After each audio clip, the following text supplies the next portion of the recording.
2 is a review of equations of lines. So you should kind of know this material a little bit already. So it says a linear function, so keyword line is in there, is a function that can be written in the form f of x is equal to mx plus b. So in other words, y equals mx plus b, where m is the slope and b is the y-intercept. Linear equations do not contain variables with exponents other than 1. So you're not going to have something like x squared, right? A linear equation is going to be x to the first. Linear functions have constant rates of change called slope. The slope of a linear function is the ratio m, which is equal to y2 minus y1 over x2 minus x1. Or you might have heard a little saying, rise over run. So how much you're going up and over, how much you're going right and left. So you can graph lines by using the slope and at least one point. So it says determine whether the data sets could represent a linear function. So we're deciding whether this is a linear function. So we want to know if the slope is the same for each of these. Okay, so what you could do is you could take the points. You could say, okay, I have negative 2, 2, and I have 0, 1. And you could find the slope between those 2 points, between these two. And you could say I have 1 minus 2 over 0 minus a negative 2. So I get negative 1 over 2. And you could do that for each pairing. And if they're all the same slope, then you can say that it's a line. Okay. The fastest way to do this, though, is if you notice that the x's go up by the same amount. Do you guys see how each of these were going up by 2, up by 2, up by 2?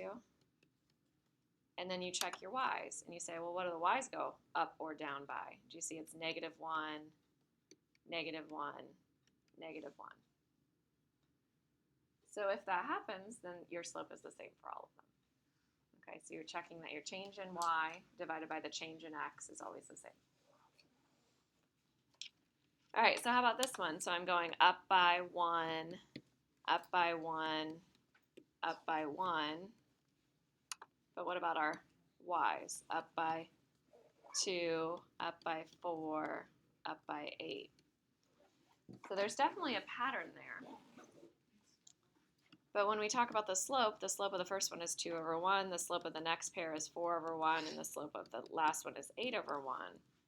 That's not a constant rate of change, right? It's not the same slope for all of them. So for number 1, yes, it was a linear function because they all had the same slope. And for part B, not a linear function. We had different slopes.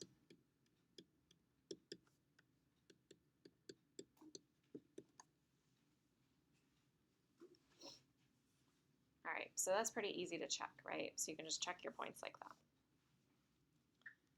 All right, so number 2, so what if we had it written, f of x equals something? We said that it had to be f of x equals mx plus b. So we need y equals mx plus b. So for 2a, is that in that form, y equals mx plus b? Yeah. So that's our m, and our b is negative 5. All right, how about b? Linear function? No. Why, Eric? Yeah, exactly. We have an x cubed, not x. All right, and then the last one? Is it y equals mx plus b? Yeah, it's just not written in the order we usually see it, right? It's t of x equals 7x plus 4. So now our m is 7, and our b is 4. Does that make sense? So yes, this one's linear. All right, so a y-intercept. A y-intercept can be found by plugging in 0 for the x value. If you think about it, if you have a graph and you're along the y-axis somewhere, that point is always 0, something, right? So a y-intercept has a 0 for the x. An x-intercept has a 0 for the y. So sometimes it's easiest to graph a line using intercepts. So you probably did not do this in Algebra 1, graphing using intercepts. You probably always got it in the form y equals mx plus b. Okay, so we can do this when our equation is in standard form, or sometimes we call it general form, which is going to be ax plus by equals c.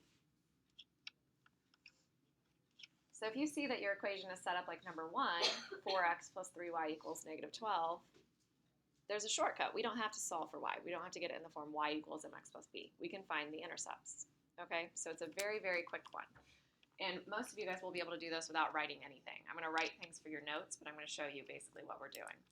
So if I'm finding the x-intercept, I said that when we're finding an x-intercept, what we're doing is plugging in 0 for the y value. So if I go into my equation, 4x plus 3y equals negative 12, and I plug in 0 for the y, I get 4x plus 0 equals negative 12. What is x? Negative 3.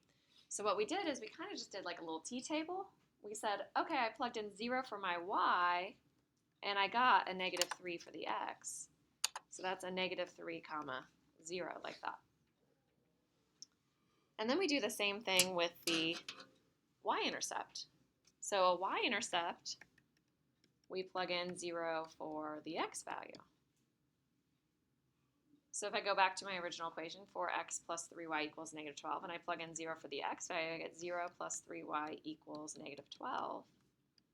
So I get 3y equals negative 12. So y is negative 4. So again, if I think about my t-table, I plugged in 0 for x and got my y was negative 4. Like that. So 0, negative 4. All right, so once you have any 2 points, you can always draw the line between them. So we have 2 points. Now the big mistake that people will do is they'll get negative 3 and they'll get negative 4, and for some reason they combine them into a single point, and then they are like, oh, here's my point, negative 3, negative 4, and they're like, wait, how do I draw the line? And so they always draw it through 0, 0. Okay, that is not the line we're looking for. Okay, so don't do that. That's not a single point that we found. It's 2 points. So we found negative 3 comma 0, which is the x-intercept, and we found 0, negative 4, which is the y-intercept. Now that we have those 2 points, we can draw the line between them. So it looks like that. Not anywhere close to that other line, right?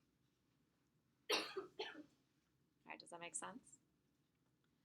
So I told you it would be really easy to do without writing anything. So let's think about it. If I'm finding the the x-intercept, we cover up y. So what happens when I cover up the y? So just take your finger, cover up the y part. What do we get? X equals 8. So that means when I plugged in 0 for y, I had 8 for x, right? 8 comma 0. And then if I go back and I take my finger and I cover up the x, and I solve that equation, 2y equals 8, yeah, I get 0 for x and 4 for y. Do you guys see how quickly you can do that without any steps, really? So we have 8 comma 0 and 0 comma 4. We connect them. Okay, there's our line. All right, are y'all able to do that pretty quickly without writing anything? Yeah. So if it's in that standard form, that's really the easiest way to graph your line. It's easiest not to solve it for y. All right, so let's kind of practice. How can we get things in standard form? All right, so I don't want to have any fractions in my standard form. So if you go back and look at the definition, it says a, b, and c are integers. And then we also say that a cannot be negative. Okay, so the leading term is not negative. So in this case, if I don't want to have any fractions, then I can clear fractions, right? As long as I have an equal sign. I can multiply by 3 and multiply by 3. So let me write that step so you guys can see it. Would you multiply by 3 or negative? It's up to you. You could multiply by 3 or negative 3. I would probably do negative 3, but I was going to show you something. All right, so if we do that, so we get negative 2x equals 6y minus 3. We have that. And in standard form, we need our x's and y's on one side and the number by itself on the other side. So we're going to subtract the 6y. See, I know whose cell phone that is already. She's very popular. All right, so I get negative 2x minus 6y equals negative 3. Okay, so what Becca noticed is she said that if she had multiplied by negative 3, it would have been better. Do you guys see why multiplying by a negative 3 would have been good? Yeah, because I said I want this to be non-negative. So we need it to be non-negative. So if I want it to be non-negative, then I'm going to multiply everything through by negative 1. So when I do that, I get 2x plus 6y equals 3. So that is standard form, and that is the only standard form. So some people might have made a mistake and had 4x plus 12y equals 6. Do you guys see why that wouldn't totally be correct? Right, you need to reduce down as much as possible. Okay, so ours is totally reduced. 2, 6, and 3 don't have anything in common. So that's our only standard form. So if I was quickly finding the x-intercepts and y-intercepts, this is where it's a little bit harder. Our x-intercept, if I cover up the y, I get 2x equals 3. What would the x-intercept be? 3 over 2. Kind of gross, right? How about the y-intercept? 1/2, right? Because you'd have 6y equals 3. All right, so that's how you could quickly do that. All right, so number 4, so find the slope of the line that passes through 1, 3 and negative 2, 3, then graph the line. So let's do this in a couple different ways. So the slope of a line is literally how steep it is. So the bigger the number, the steeper it is, right? So if I was going skiing and I talked about, oh, this steepness of this hill is 100, that's super steep. It's really high up in the air, right? But if I said, oh, the slope is only like 1/2, right? That's not as steep. Okay, so the bigger the number, the steeper it is. So let's graph these points. So I have 1, 3, and I have negative 2, negative 3. And then I can connect. Oops, I think it does go through 0, 0. Connect like that. So if you have a grid and you graph the points anyway, then when you're finding the slope, all you're counting is the rise over the run.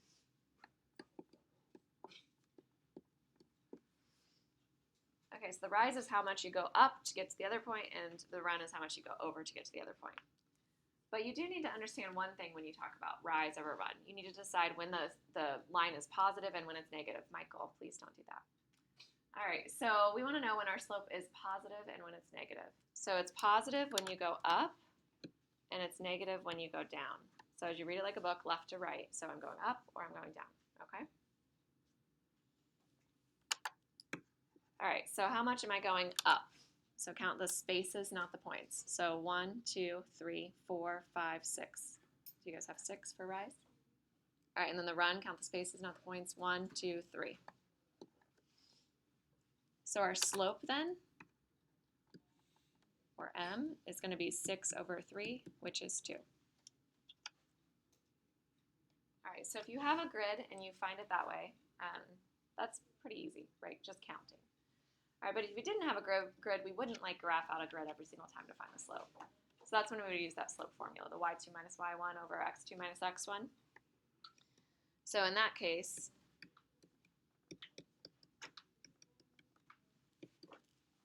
you know, you have x1, y1. You don't have to label. We always label in Algebra 1. I think you guys are probably good without labeling. So y2 minus 1 is going to be negative 3 minus 3 all over negative 2 minus 1. So we end up getting negative 6 over negative 3, which is the same, too. Okay, so that's the other way. So you can count or you can do the equation. All right, so number 5. So if I graph the line through 1, negative 3, here's 1, negative 3. With a slope of negative 3/4, I want it going downwards in the end, right? It's a negative slope, so I'm going to go down. So I'm going to go down 1, 2, 3 over 1, 2, 3, 4. So count the spaces and you step out. Okay, so in that case, I gave you a starting point. I gave you 1, negative 3. Usually the starting point is your y-intercept. So if it's in that slope-intercept form, we're going to use the y-intercept. All right, so a vertical line, is it x equals or y equals? Do you guys remember? A vertical line? Yeah, it's x equals. So the line x equals a. The slope of a vertical line, do you guys know the slope? Undefined. And then the horizontal line, y equals b. And the slope of a horizontal line is 0. All right, so why is that? So you can talk about how steep a line is. So remember when I said, okay, if I talk about a slope that is 100, it's super steep. But a slope that's 1/2 is not very steep at all, right? Well, think about getting bigger and smaller. What if I got even steeper? If I went to like a slope of 1,000? Do you guys see how that's almost vertical?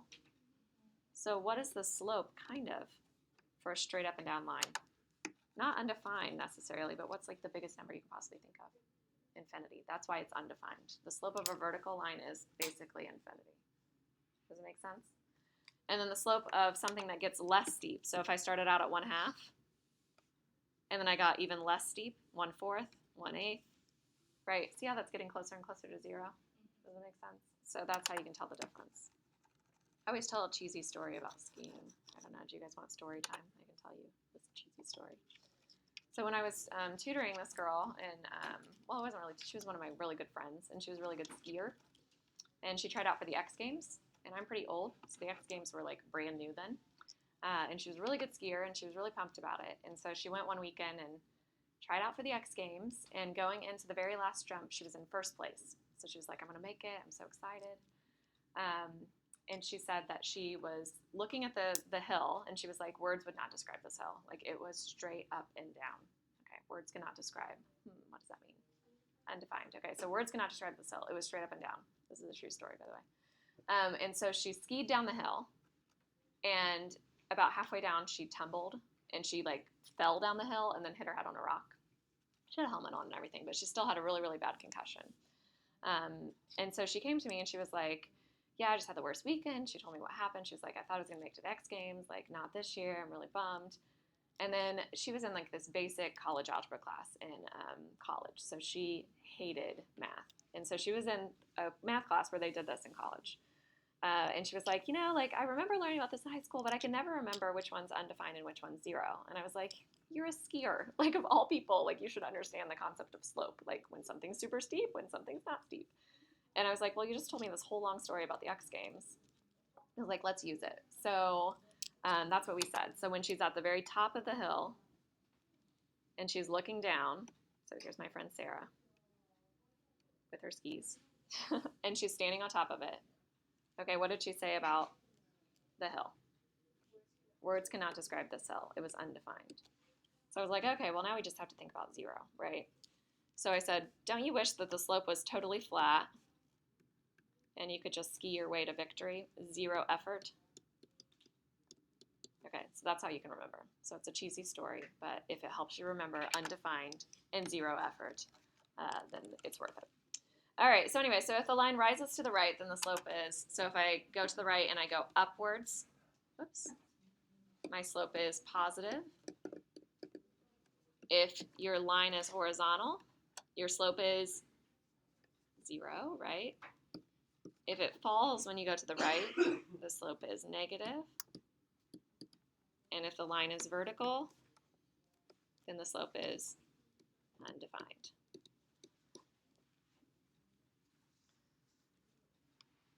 All right, hopefully all of this is somewhat fresh in your memory. You're like, oh yeah, I kind of remember this stuff, right? Because like I said, you know, this whole, if we had a textbook would probably spend like 4 sections on this. So if you're having trouble with this, let me know, because we go kind of quickly through it. All right, determine if each line is vertical or horizontal, then graph. So if you have x equals 5, what that means is every single point has an x value of 5. So you're going to have 5, 0, 5, 1, 5, 2, 5, 3. You have all of those points.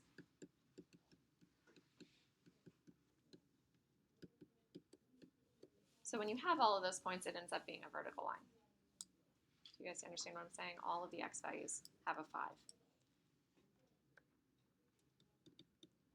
But if you have y equals -4, that means you're going to have, so if I did like a little t-table, all of my y values are going to be -4. So I'm going to have 0, -4, 1, -4, 2, -4. I could have like -3, -4, right? So if I have 0, -4, it's here, 1, -4, 2, -4, -3, -4, and it's right there. So that one's a horizontal. Like the horizon, horizontal horizon. Sometimes people just don't know the difference between vertical and horizontal, and that's no good. All right, and the last thing, slope-intercept form. So we've kind of talked about this. So if I have y equals mx plus b, that is my slope-intercept form. Parallel lines have the same slope. Perpendicular lines have opposite reciprocal slopes. So for example, if I had 4/5, what would the slope of the other one be? negative 5/4 right here. That's good. All right, so number 1. So graph the line y equals negative 5x plus 6 on the coordinate plane below. So we're going to do some graphing. So if I have y equals negative 5x plus 6, remember where your starting point is. It's at 0, 6. It's the y-intercept. So go up 1, 2, 3, 4, 5, 6. Does everybody remember that? All right, and then your slope is negative 5. So if my slope is negative 5, it's really negative 5 over 1. Think of it as a fraction. So I'm going to go down 1, 2, 3, 4, 5, and over 1. Notice how it's negative in the end, yeah.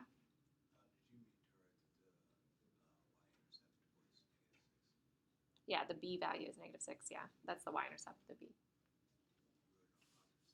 Oh, I did, okay. So did I put it in the wrong spot? All right, thank you. All right, Eric gets first point of the day. All right, next up. So when I graph that line in, oh, it's so hard to do on this machine. Do you guys have better luck? I have lots of little paper rulers. You guys need little paper rulers you can keep.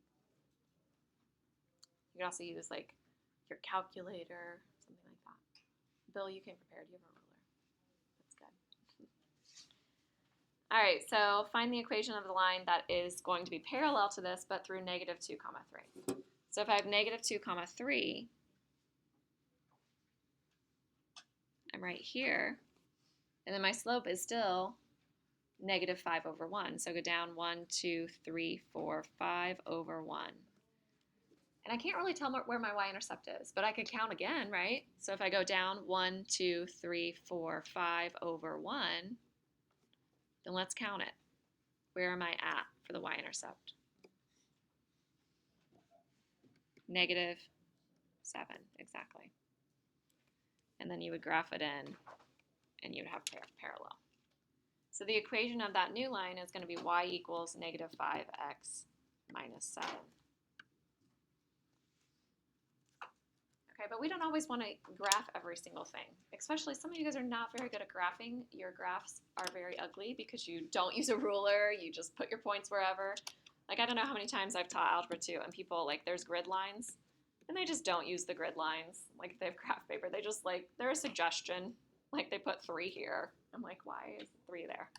All right, so you should use the grid lines. So we don't always want to graph things, though, because some people will make mistakes. So what we would do is we would use this first equation, and we'd say, oh, my slope of the original is negative 5 over 1. So my parallel slope, my new line, is also negative 5 over 1, right? Because it has to have the same slope. Because they're parallel, they go up at the same rate. And then we say, okay, I'm going to go through negative 2, 3, but I don't have the y-intercept, right?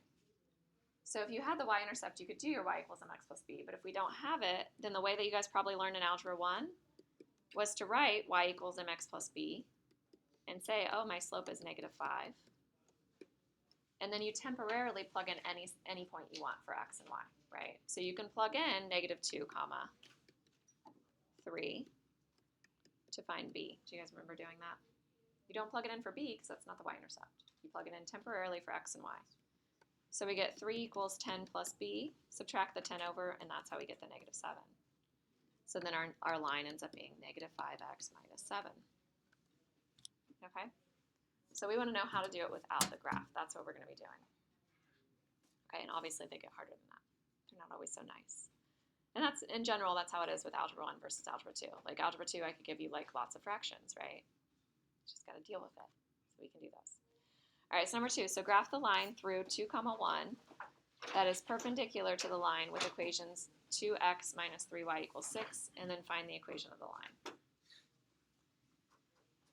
All right, so if I have 2x minus 3y equals 6, I'm going to be perpendicular to that line.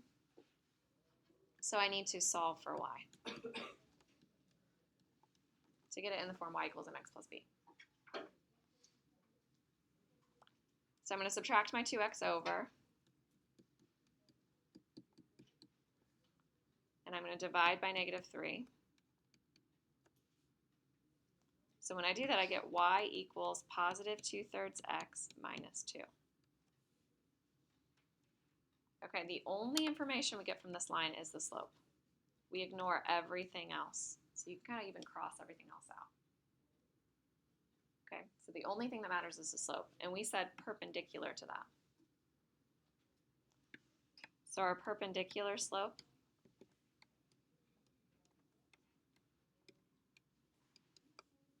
if I had 2/3 for the original, then you flip it. Yep, and you make it the opposite sign, so negative 3/2. That's all you get from that original line. And then we want the line that's through 2, 1 with that perpendicular slope. So if you have the grid, you can graph it. Are we able to do it without the graph though? Probably. So that's when we do our y equals mx plus b. You can plug in 2, 1 temporarily for x and y to find b. There's another way of doing this. Have you guys learned the other way of doing this? It's called point slope form. We're going to talk about that. So I get negative 3 plus b equals 1. I add the negative 3 over, well, I add 3 over, so I get 4 equals b. So my equation then is y equals negative 3/2 x plus 4. So I did all of that without sketching at all.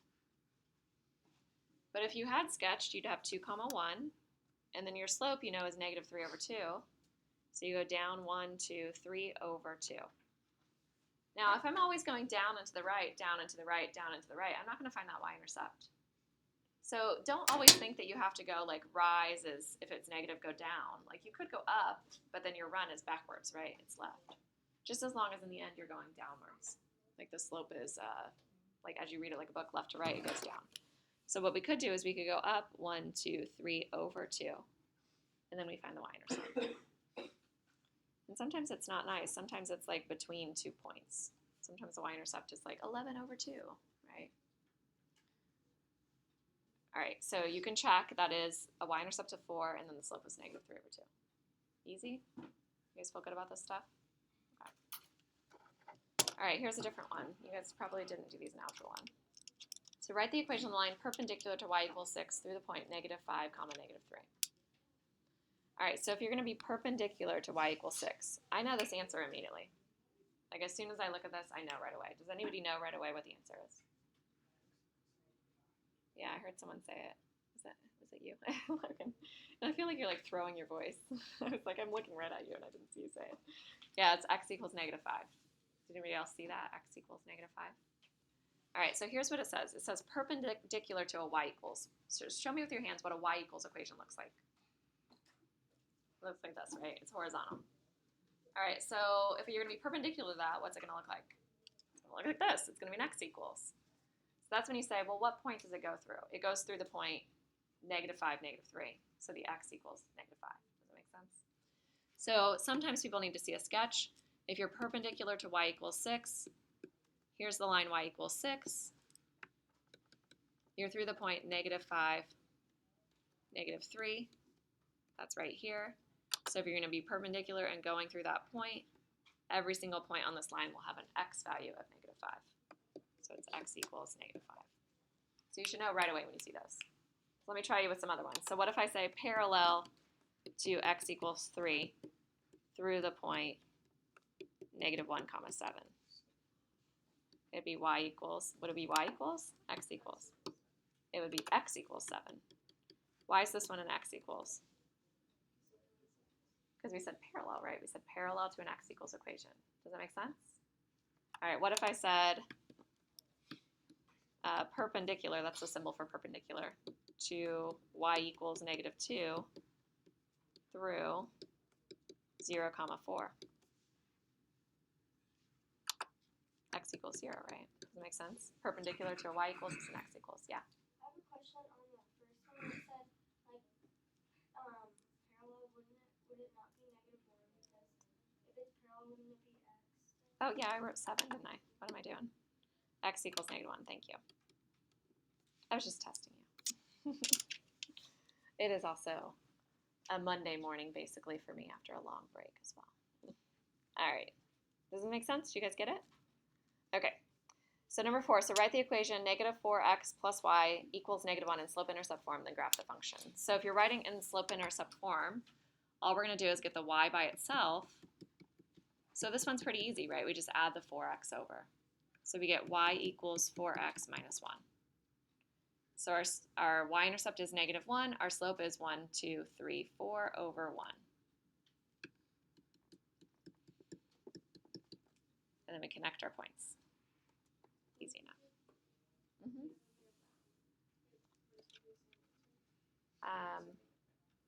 You have to do that y-intercept first, the b value first.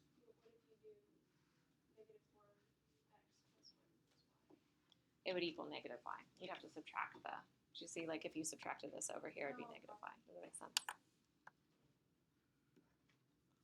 All right, so the next one. So x plus 3/4 y equals 6. This is a little bit harder to get by itself.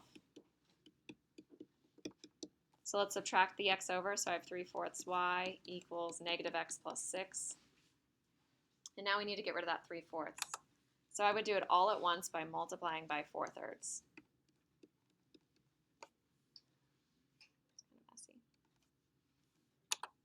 So I get y equals negative 4/3 x plus 6 times 4/3. It's going to be 24 over 3. So 8. So I go up to 8. 1, 2, 3, 4, 5, 6, 7, 8. That's my y-intercept. And from that point, I go down 4, right 3. Down 4, right 3.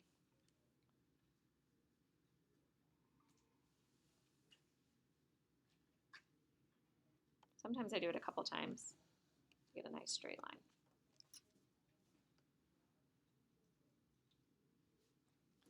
Okay, so it says another formula is very similar to the slope formula. However, it's used when you only have a point and a slope.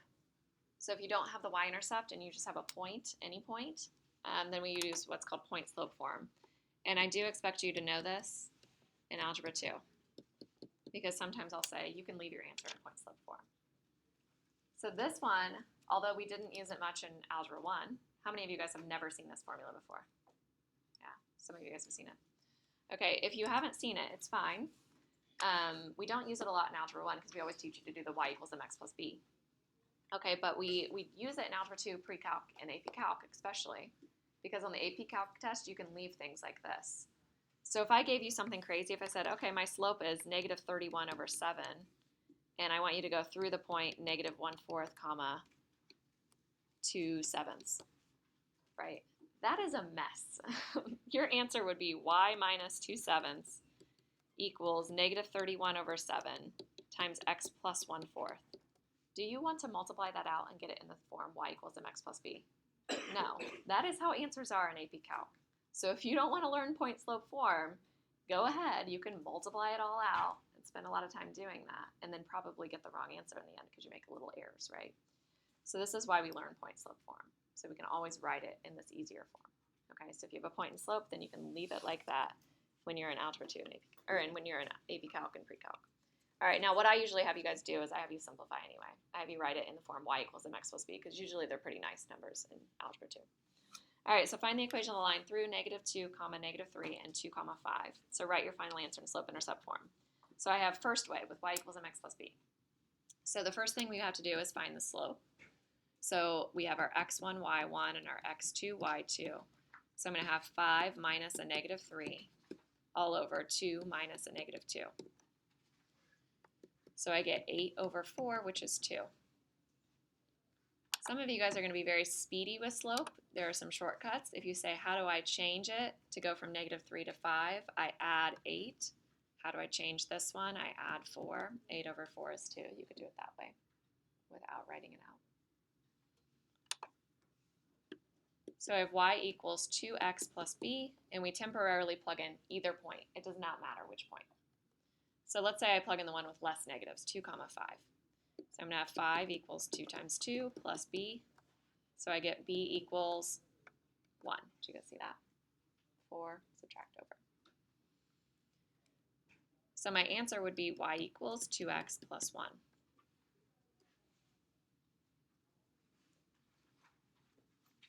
All right, so that's the first way. So the second way, so if we have that point, negative 2, negative 3, and 2, comma, 5, the first part starts the same. We still have our 8 over 4. We get 2.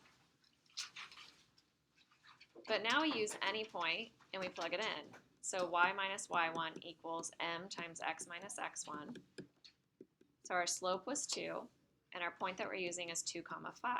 Now you can use either point. It doesn't matter. So like I said on the AP Calc test, you would leave it like that. But we're going to go ahead and add the 5 over, and we get y equals 2x plus 1. See how you get the same thing in the end. And if you'd use the other point, you would get exactly the same thing. All right, so it says write the equation of the lines with the given characteristics. If you have fractions, write your fractions in improper form. Okay, so kind of work along with me. So be active note takers. Try these problems. See if you're remembering this from Algebra 1. So we have a slope of negative 3 over 2, and we're going through the point negative 6, 4. So I'm going to use that point slope form because I have a point and I have the slope. So I'm going to have negative 3 over 2. I have x minus a negative 6 is x plus 6, y minus 4 on the other side. I distribute in, I get negative 3 over 2x. I have minus 18 over 2, which is minus 9. And then I add my 4 over. So you should have negative 3 over 2x, not plus 5, minus 5. Okay, do we see that? All right, B, this says through the points 1, 5 and negative 2, 11. So we find our slope. So we get 6 over negative 3. So we get negative 2. And we use a point. So we're going to do y minus y1. So y minus 11 equals m, which is negative 2 times x minus a negative 2, so plus 2. All right, it does not matter what point you use. Okay, I usually pick the one with less negatives. I guess I didn't there, but I distribute. I get negative 2x minus 4, and I add my 11 over. So I get negative 2x plus 7. I still have 3 minutes, so I'm going for it. All right, so same idea here. So through the points, so we're going to have negative 4 minus 7 over 5 minus 2. This one is not as nice. Negative 11 over 3. Okay, you should still know how to do these. You should be good enough with fractions that you can handle this. So it's going to be y minus 7 equals negative 11 thirds times x minus 2. So we distribute in. So I get a negative 11 over 3x plus 22 over 3. So when I add the 7 over, what is 7 with common denominators? What's it going to be?